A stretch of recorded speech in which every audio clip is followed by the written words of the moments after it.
Ontem, por acaso, eu tava a mexer no telemóvel e eu caí ali, lá pelas tantas, eu caí no Google Maps. E me bateu a curiosidade, porque lá está, faz anos que eu não vou ao Brasil, que eu não piso por lá.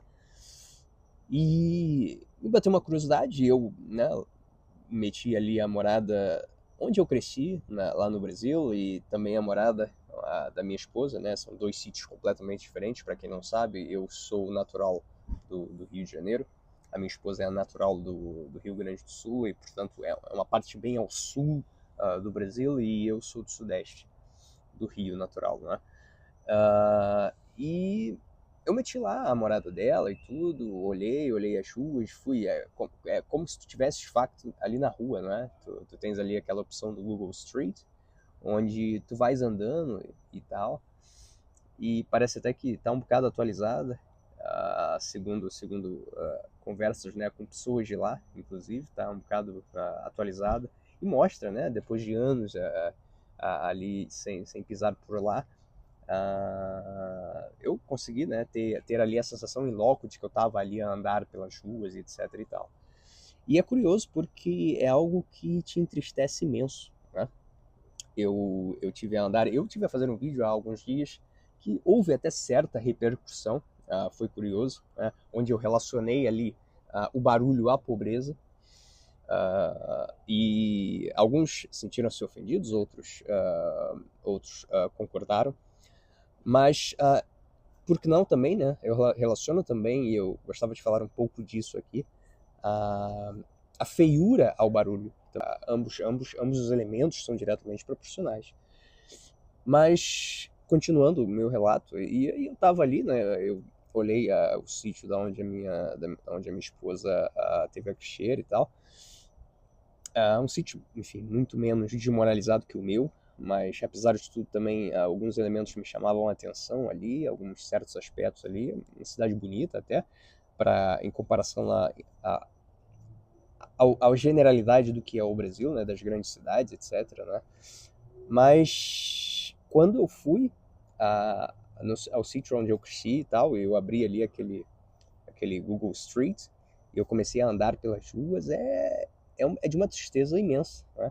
Eu que estou há muitos anos sem pisar por lá, tu começas a te sentir de facto oprimido pelo entorno, tu começas a olhar toda aquela feiura, toda aquela falta de planeamento urbano, e é de facto um bocado muito triste, não é? Tu vês como que as pessoas se adaptam ao mal, se adaptam àquilo que atinge negativamente o espírito delas, não é?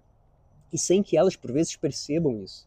Uma vez que aquela é a realidade onde elas cresceram e onde elas, enfim, normalizaram de alguma maneira aquilo, né? Ou aprenderam inconscientemente a normalizar aquilo, né? A normalizar aquele entorno que te oprime de todas as formas, de todas as formas, de todos os meios, né? É de facto um sítio muito opressor, né? Um sítio onde tu vês muita feiura, não houve melhora alguma, já há anos que eu não piso por lá, e que eu percebo é que, enfim, parece que a cada ano que passa torna-se ainda mais feio. Tu tens uma sensação, para toda a gente aí que já pisou num sítio minimamente civilizado, com planeamento urbano, etc., tu percebes que é um lugar que tu te sente mal, né? Aquilo ali tá ali no coração do Rio de Janeiro, né? É como eu costumo dizer, né? Cidade maravilhosa corresponde àquilo que toda a gente fala. Não, mas o Rio de Janeiro é a cidade maravilhosa. Ora bem, eu por acaso digo que cidade maravilhosa corresponde, se calhar, sei lá, 2, 3% do território do Rio de Janeiro. Porque, para quem não conhece o Rio de Janeiro, acho que é aquilo, não é? Mas é aquela ponta litorânea muito limitada. Mas quando tu adentras um cadinho mais no território, né? Aquilo que de facto é o Rio de Janeiro, aquilo que, pelo menos aí, vamos dizer, se calhar 95%, 97% da população carioca mora, nem de perto nem de longe corresponde àquela realidade a que chamam de cidade maravilhosa. Então, é muito complicado. É muito complicado. Tu vês ali, tu andas pela rua, tu vês esgoto a céu aberto, tu vês que as casas totalmente disformes, não é? Tu não tens uma forma, uma mínima homogeneidade arquitetônica, nada, zero. Cada um faz da forma que quer, né? Casas ainda em tijolo, outras não, um sobe um pouco mais, outra desce, e aí tu vês uma disformidade, uma completa discrepância, né? De nível, de cores, etc. E não só isso, né? Coisas muito feias, construções muito feias.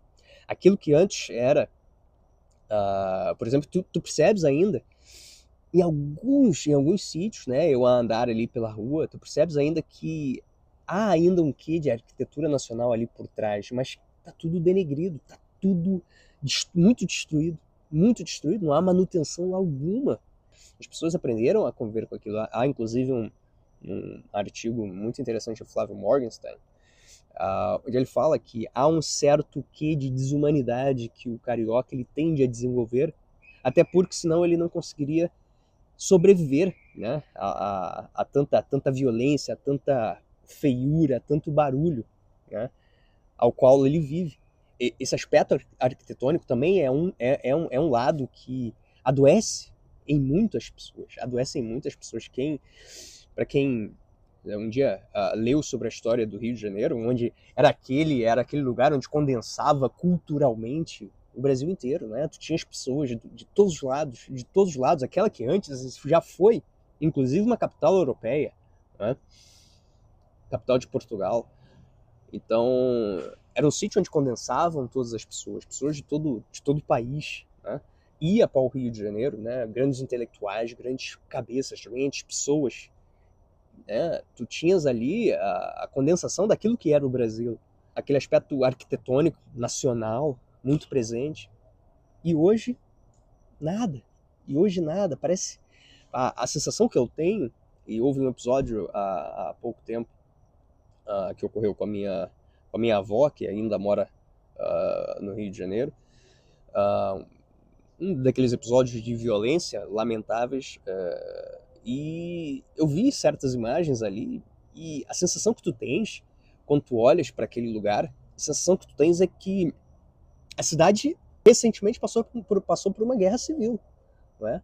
Parece que explodiram bombas ali e que as construções são semi-destruídas. São construções semi-destruídas. A sensação que tu tens, de facto, é que foi um povo que recentemente foi oprimido por uma guerra. Toda a gente sabe aí que hoje o Rio vive claramente uma guerra, né? Uma guerra civil local absurda. Então, a sensação que tu tens, e a sensação que eu tive quando eu estava ali a andar pelo Google Streets, era mesmo essa, né? De que havia acontecido ali recentemente uma guerra, onde tu tinhas ali os prédios semi-destruídos, semi-construídos, tu não sabes muito bem ali distinguir, percebes? E aquilo te causa um mal-estar, atenta completamente contra a tua alma, contra o teu espírito. E as pessoas de facto, tornam-se mais doentes, não é? Não é à toa que o Rio de Janeiro é um dos sítios onde lidera o consumo de ansiolíticos, não é? Remédios para depressão. Onde concentra o maior número de pessoas depressivas no Brasil é o Rio de Janeiro. E não é à toa, né? Tudo ali te oprime, o teu entorno ali em geral, ele é opressor físico, psicologicamente e espiritualmente. Ele te oprime de todas as formas, de todos os meios, como eu disse. E hoje, por acaso, eu também vi um comentário sobre Brasília, um bocado assim, né? Onde de cima para baixo decidiu-se uma arquitetura completamente também opressora, em que isso, inclusive, afeta a forma como as pessoas se comportam, né?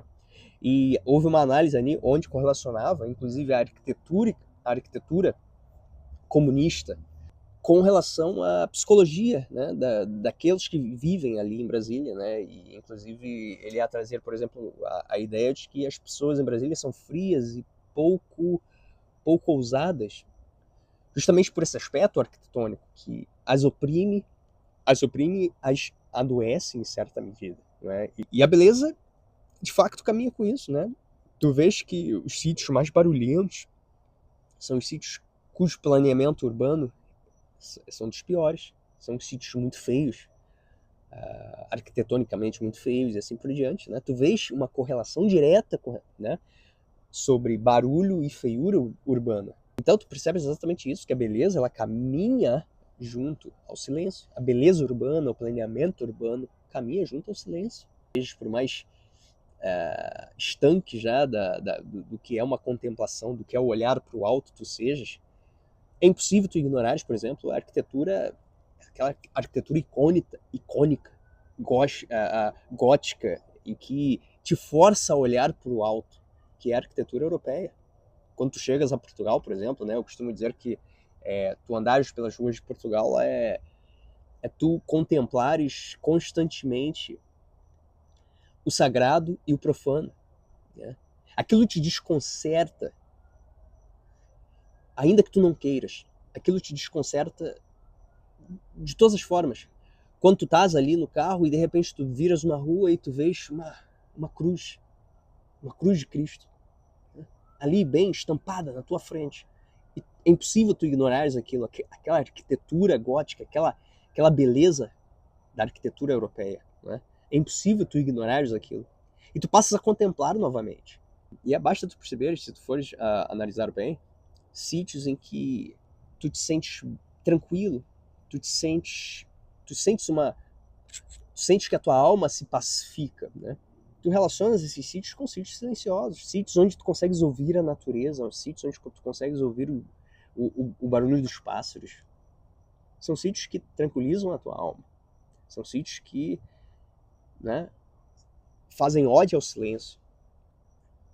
Toda a gente sabe isso, consciente ou inconscientemente. Por mais que tentem negar, as pessoas sabem exatamente isso.